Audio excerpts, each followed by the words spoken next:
In this episode, I'm going to Cologne. In fact, I'm already here. I'm in Cologne. So I'm going to go through some of the best things to do in Cologne. We'll have a look at those things. We'll see some of the food, some of the beer. We'll see what the people are like. We'll see whether or not it's a pleasant place to hang around. So basically, it's just a travel guide to Cologne. So hopefully you'll find it a bit fun, slightly different to my usual type of videos. But hopefully you'll think it's fun, it's enjoyable, and maybe you'll want to come to Cologne after you've seen this. So let's get started and have a look at some of the sights and sounds of Cologne. So here I am in my hotel room, and you might be thinking, well, what are we doing in your hotel room? I thought we were going to have a look at Cologne. But I thought it was worth showing you this because Germany is one of the only places in the world where you can actually get a single bedroom. So a lot of hotels like this one only have single beds. So this looks like a teenager's bedroom, apart from the fact that there's very little on the walls. If this was a teenager's bedroom, I'm sure there'd be lots of posters and things. And it reminded me a little bit of a prison cell, because maybe solitary confinement prison cell, because it's not particularly large. The bed wasn't particularly comfortable either. It's a bit of a strange setup. Now I'm traveling here with my friend and we've got a single bedroom each. But obviously if you were coming here as a couple, this isn't really ideal. You wouldn't want a single bedroom, but I thought I'd show it to you because it just amused me and I thought it'd be a fun thing to get started with. So let's go and have a look at what Cologne's got to offer. So here I am outside my hotel in Cologne, and the first thing that you notice about it is that it's incredibly clean. All the streets are really clean. It's really nice, picturesque. So let's go and have a look around some of the streets in Cologne. Now, one of the things that strikes you about Cologne is that despite being the fourth largest city, there is very little traffic. I've been walking on this street for the last few minutes and I haven't seen any cars at all. We have got lots of bicycles, people are riding around, and it makes it a very pleasant city centre environment because you don't have the noise of cars, you don't have the pollution, you don't have to get out of the way of them. You can walk down the middle of the road. If you want to, I can walk down the middle of this road. There's no traffic whatsoever. It really is quite a strange feeling. Very, very clean, very nice, very pleasant to come to. So first impressions of Cologne are really very positive, really quite nice. And it's definitely the sort of place you could come for a city centre break. I just wanted to wander about, give you a flavour as to what it's like. It's quite green, although it's very, very urban in the city centre itself. And there is the first view of the cathedral in the distance. We're going to have a look at the cathedral itself a bit later, but it dominates the city centre. You can see it from most parts, very big, it's 145 metres tall. We're going to have a look at that later. One of the features of Cologne is that it was bombed heavily in World War II. And the bombers apparently were told to avoid hitting the cathedral because it was a good landmark reference for future bombing raids. And as a result of that, a lot of the buildings in the city centre are actually new build, because it was reported that 93% of Cologne was destroyed in World War II. And you can see the impact. All the buildings around here are new. There's very little in terms of anything with architectural merit. And that's the general feel of the city when you walk around it. It's very new, modern, which is nice, but you don't see a lot of architectural interest. Without doubt, the most famous landmark in Cologne is the cathedral, which dominates the city centre, and it rises to a maximum of 145 metres at the very peak. Now, this cathedral took over 600 years to build. It was started in 1248 and completed in the 19th century. And it's made of sandstone, and that sandstone looks black, so you can see that it's got a very old Gothic looking style. And the reason for that is because the sulfuric acid in rain actually impacts on the sandstone and turns it black. Now, you can't actually go in the cathedral today, it's closed, so we can't go inside to have a look around it. I thought it was worth having a scan around the outside, because this is quite an impressive structure. And if you're into cathedrals, you like looking at things like this. This is a very nice square that it's in, so you can see there's lots of space all around here. And hello YouTube, thank you very much. And yeah, it's a nice place to hang out. It's a nice sunny day today, so you can come hang out at the cathedral. I think it probably is open on other times, but for some reason at the moment while the football's on, I think they've closed it. But let's have another look around the outside.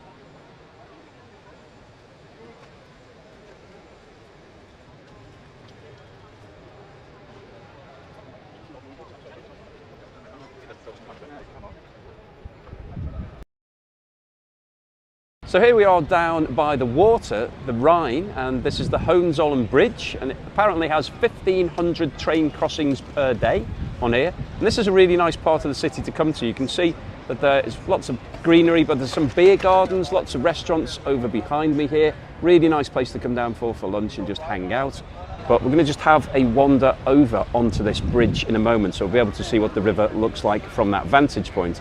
Nice Hyatt hotel on the opposite side. You can see there's lots of boats behind me here, and also on this side. It was destroyed in the Second World War and rebuilt in 1945. Wow, that's really good knowledge. I'm amazed that you know so much about this bridge.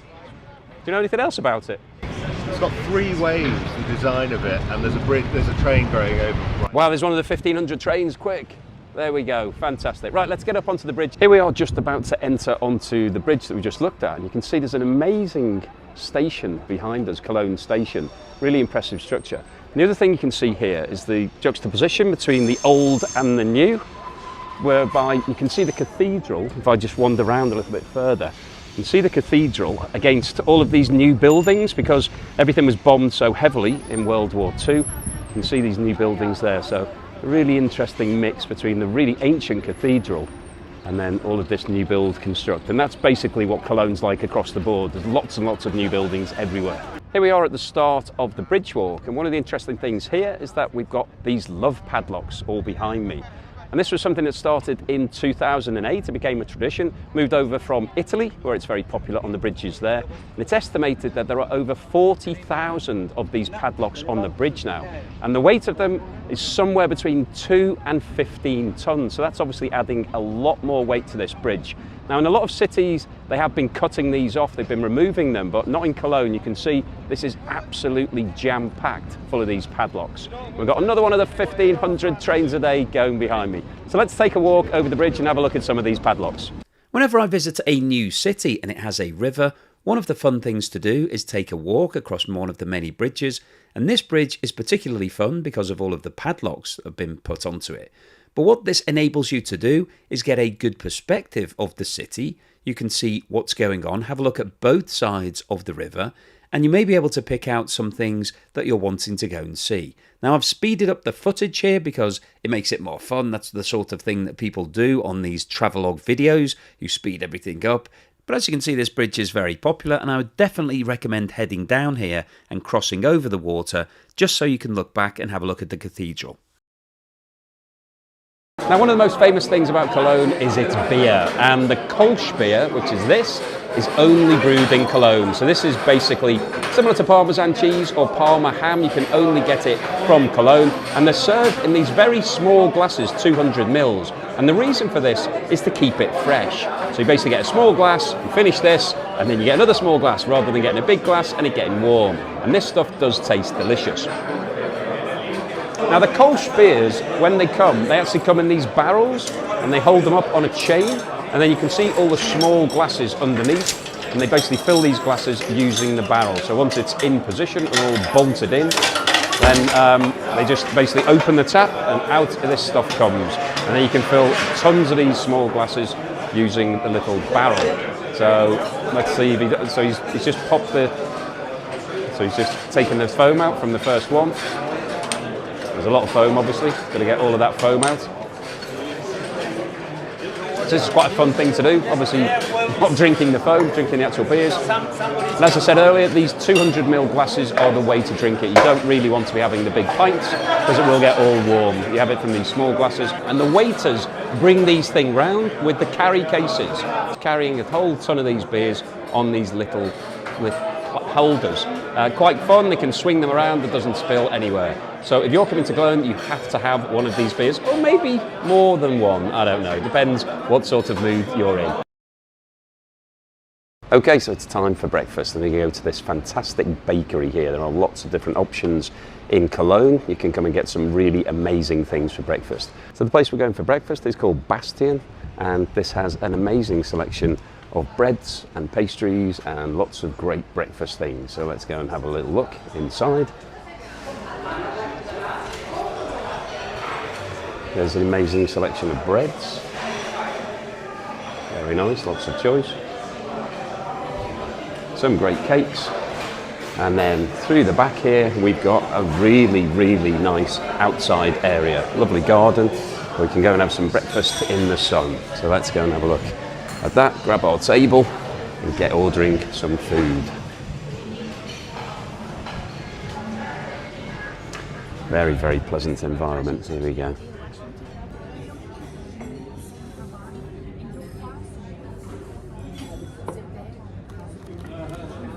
One of the other great things to do in Cologne is to have some of their traditional food, and what we've got here is Wiener Schnitzel, which is very traditional, and pork knuckle. Just look at that, comes with a big knife.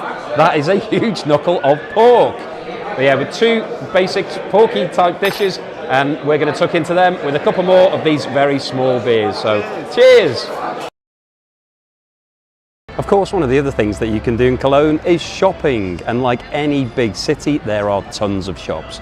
And behind me here is one of the iconic buildings with an ice cream cone on top, which is Markt Gallery. So if you're interested in modern art, there's an art gallery called Kassengraver that we're here, that's just behind me. It's quite unassuming. It looks a little bit like a designer clothes shop. It's very quiet. So we're here at lunchtime on a Tuesday. Not many people in there, but let's go and have a look inside and have a look at some of the exhibits. The works in this gallery are all by a German artist whose original name was Alfred Otto Wolfgang Schultz. However, he was known as Vols. Vols was born in Berlin in 1913. However, at the age of 19, he fled to Paris due to the rising threat of the Nazi regime. He initially focused his artwork on photography and its technical possibilities. And in 1933, after he was declared a deserter by Germany, he travelled to Spain where he devoted himself to watercolour painting. He moved back to Paris in 1937, and after France entered World War II in 1939, Vols was imprisoned as an enemy subject in various internment camps. During his internment, he continued to create art and called this period of his work Circus Vols. The majority of his artworks were created after the end of World War II, from 1945 onwards. As a loner with limited freedom of personal imagination, he was always on the edge of contemporary artist groups and movements, and was referred to as the Little Man from the Moon. He died at the early age of 38 from food poisoning contracted from eating horse meat in France. Hello, here I am in the main square in Cologne on the night before the England-Slovenia game. All the England fans are singing, it is fun.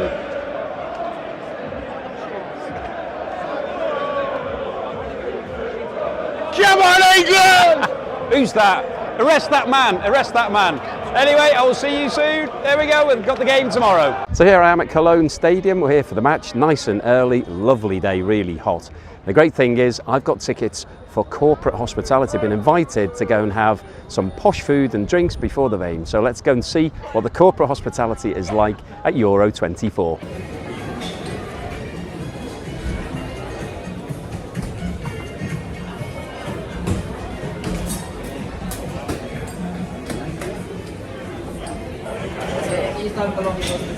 So here I am at the corporate hospitality area in Euro 24, and what we've got here is a seating area with lots of people sitting, having drinks, being fed food, trolleys of very nice spirits being whisked around, very convivial atmosphere, really nice. Hello, yeah, lots of corporate people, it's fun, nice and relaxed, and really well air conditioned, very cool and trendy. So here I am at the food bar, and there's a lovely selection of hot foods and desserts here. So we'll have a quick look at what's on offer. So you just basically have whatever you like, take it over. So we've got some really tasty desserts here. Really all looks nice. I think I will have all of those. And then there's a selection of hot food around here. So I'll just wander around the bar and have a look at what we've got. So we've got a really nice selection of salads, all of this, and then we've got the hot food, so we'll have a look at exactly what we can get. Just have a quick look. It's mac and cheese and various other bits and pieces, and then some other starters, and yeah, some really tasty bread. Fantastic. We've got our own box, so let's have a look at our box, which is Skybox number 3. So let's go in here and see what we've got. So in here we've got our own bar and our own barman. Hello, Sarah, what's your name? Hey, nice to see you. He's going to be looking after us today, hopefully. We've got a selection of drinks and wines. And show me one of those glasses. Yes. So we've got one of these uber cool glasses which has all the Euro 24 branding on it. Or have you got the other one that's got all of the different stadiums on it? It's all the different stadiums. Yeah, that is cool. That is nice. Nice piece of kit. And I've got one here that's got some beer in it. And this leads directly out to our own seats outside to look at the match. So let's have a look out here. Now these seats are uber cool. We've got nice, lovely padded seats. Really, that's quite comfortable. I do like that. And in terms of the view, what have we got? It's a fantastic view of this stadium. So absolutely awesome. So we are going to be watching. We are basically in line with the penalty box at one end of the pitch. Hopefully England will be scoring 6 or 7 goals in that penalty box. So I'll keep you posted, so let's see what happens. Here we are, pre-kick-off, and the atmosphere is really starting to build. Really positive atmosphere from the England fans. Everybody very excited, hoping for a great result against Slovenia. Come on, England.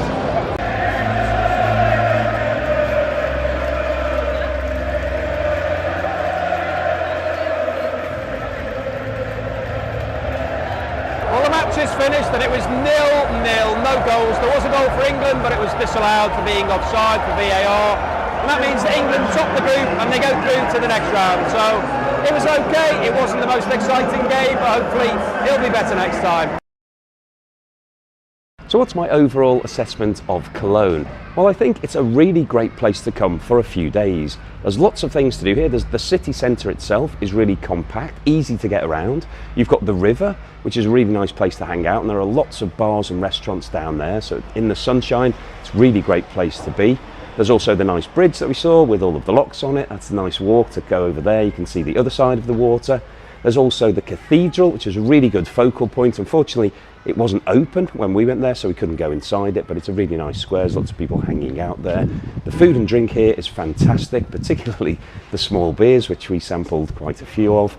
There's lots of great food. There's lots of nice places to hang out. We also went to the football, which wasn't quite as good as I was hoping it was going to be, but England still made it through, so it wasn't a complete disaster.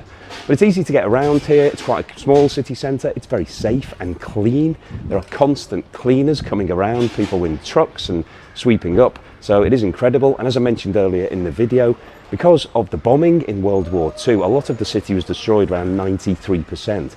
So many of the buildings are new build over the last 60 or 70 years, and it has that very modern, trendy feel to it. So it's quite a cool place. There's lots of people on bikes, lots of people on electric scooters. So if you fancy doing something like that, you can whip around the place. There is a huge amount of art here, and I didn't see one of the bananas, but there is a banana movement where people have been spray painting bananas all over the city. So if you come here, you can try and track those down. It's quite a fun thing to do. It's a bit of a Banksy type thing. But it is a great place to come. I would definitely recommend it for a short city break. Very fun, very clean, lots of food and drink, really nice and pleasant thing to do. So thank you for watching this first episode of Joe Goes. Joe goes to Cologne in this first one, but hopefully there will be plenty more of these. Please let me know in the comments what you think of this video, if you'd like to see more of them. Maybe drop a few suggestions as to where you think I should go. And I will hopefully see you on the next Joe Goes.